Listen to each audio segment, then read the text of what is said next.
Namaskar, Namo Narayan. Today we have entered the 5th day of the Gita, and today will be the shlokas of the 5th day. We are reading the 8th and 9th shlokas of the first chapter of the Gita. 2 shlokas each from the daily diary of Dane Denny, and we are starting this journey and will complete it in 365 days. So come, let's recite the shlokas.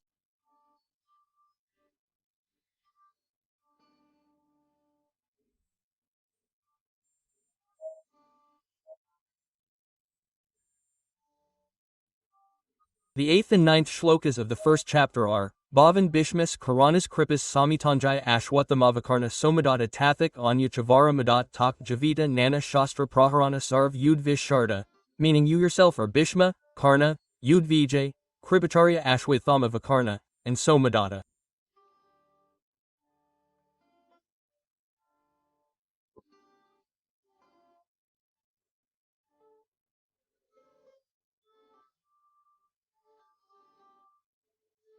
Besides these, there are many other brave warriors who have dedicated their lives for me. They wield various types of weapons and are all proficient in warfare. So much talent is gathered in the battlefield of Kurukshetra within the Mahabharata. Warriors are the best, each one the best of the best. But in the battle of ego, everything will be destroyed.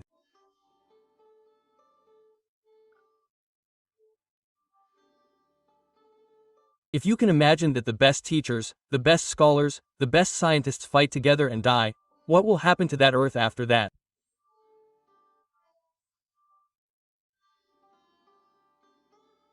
This is my personal belief. I was having a debate or discussion with a friend about the cause of India's or the world's plight. Look, I don't have any scientific evidence to say that it was because of the Mahabharata. If we determine the period of the Mahabharata, it would be at least 3,000 years, at least if we go by the British.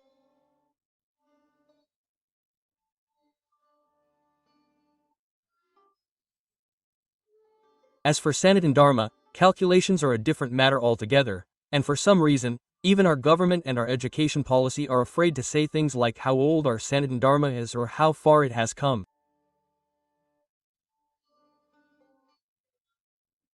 But consider how rich our culture must have been 3,000 years ago. When you read the Mahabharata 3,000 years ago, take the trouble to read it. Read it and understand what technology we didn't have. What weapons we didn't have. We operated at the level of steam-powered satellites, operating on the Brahma Vakya, the Brahma mantras, that we speak of today, not just a command and the command was fulfilled. The 5G, 4G, we talk about was far more advanced than that. I'm not saying this. Many eminent Western scholars are saying that India's position at that time was globally recognized. Read its role. Who says that if India was unified, it was the Mughals or the British? So, did Chanakya come after the British? Remember the situation and the era that handed over a united India, geographically or politically, to Chandragupta Maurya. Where did Chanakya begin his journey and how far he has reached?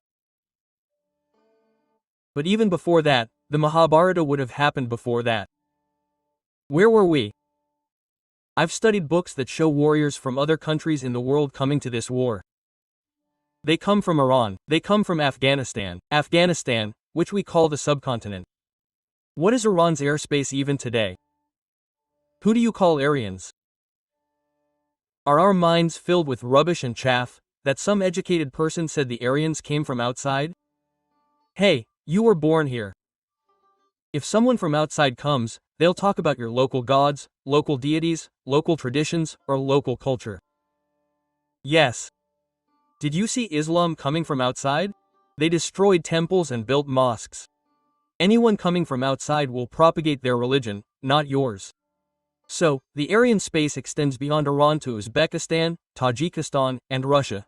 This is our reach, this is our culture, this is our Sanatan Dharma. Today, if in Mexico or Latin American countries, the monkey guard, whom we consider Hanumanji, is considered the monkey guard, it may be a wordplay, but there are temples there. Look at the places associated with the Mayan civilization. Sri Yantra temples, Angkor Wat in Cambodia, are the world's largest temples. Do you know that? You say you're Hindu, say it with pride. Do you know where the largest Hindu temple in the world is? Cambodia. But all this changed with country, time, circumstances, and characters, and when the brain drain happened, so much talent was lost all at once. The war lasted only a few days, and within that time, everything was destroyed, and whoever survived, I'm saying it again, don't ask me for authenticity, tell me it's authenticity, because some authenticity is considered intellectual. So, who would have survived after the war? It's a simple question, who would have survived? After the Mahabharata war, only women and children survived. The warriors died, the youth died. And Ved Vyas, wondering what way to preserve our culture now that it has become so established, dictated the Mahabharata and other scriptures through Lord Ganesha, preserving them for preservation. We owe thanks to those traditions. We should bow to the traditions that have preserved these scriptures and brought them to us today, the Shankaracharyas, the saints, the thousands of years that have come down from Narayana to the present day. At least, they have contributed to the preservation of our culture and our scriptures. If they weren't there today, we would be empty-handed, nomads. If we could name our generations today, they would have played a significant role in their lives. The Shankaracharyas have played a significant role. The Shankaracharya of any peeth, no matter how many saints or mahants they may be, the work done by the sannyasis to preserve religion here is absolutely amazing. If you remove Samarth Ramdas Ji, Shivaji's kingdom would not have been established. If you remove Shrimad Rajchandra Ji, Gandhi would not have been established. Every politician has a spiritual power behind him. If that spiritual power had not been there today for the gurus of Ramakrishna Math, Swami Akhandananda Ji, or Vigyanananda Ji, or Guru Golwalkar Ji, the RSS would not have been established. I can name each individual for you. This is not because I have any hatred or love for them. But ask those who call themselves leaders in society, is there a guru behind your spirituality that you walk through court wearing a sacred thread? You are half from Italy, half from India. Where are you leaders? You are against Hindus. A family has been conspiring to kill Hindus for 75 years, and we're still tolerating and perpetuating it because we are Sanatanists. Our hearts are very large. I wouldn't want to spoil my test on this sacred Gita. But when there's a satsang or any other scripture, there should be a practical critique of every aspect of society, economic and social, with open eyes and ears. It should be a critique, not a protest. Who did what? It's crucial to turn those pages of history. And if we don't learn from that past today, we'll fall into the pit again. And how many more times will we fall into the pit? Because of Duryodhana's stubbornness and because of a father's blindness? I'll repeat, blindness isn't physical, but rather internal blindness. Had that father been more open-minded, he could have consulted a saint like the great sage Bhishma Pitama. But a son stepped aside and the father became blind, and I meet thousands of such fathers today. The son insisted on getting him a bicycle. He wanted a two-wheeler, so I got him one. He wanted a four-wheeler, so I got him one. He didn't eat bread, he fed him pizza. You took out a loan and bought him a house. This must be a Duryodhana story.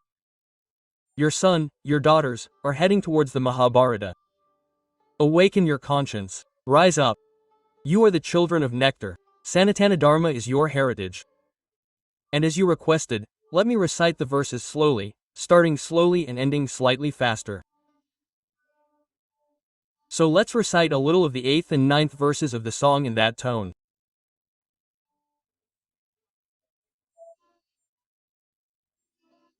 Bhavan Bhishma Karsa Kripas Samitanjay Ashvatamas Davak Anya Madad Javita Nana Shastra Praharana Sarv Yud Visharada. This is how the recitation will proceed. This is how the journey of the Gita will unfold. I promise you. You will read the entire Gita. You will recite the entire Gita. A little patience, a little cooperation, a little penance, and share its prasad. Share it further. Send it. One day, the mute will speak, the deaf will hear, and the blind will see. A rope moving across a rock leaves a mark. It takes some time. Even a tarpaulin leaves a mark. It takes some time.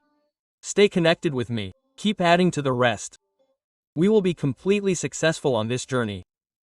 See you tomorrow with 2 more verses.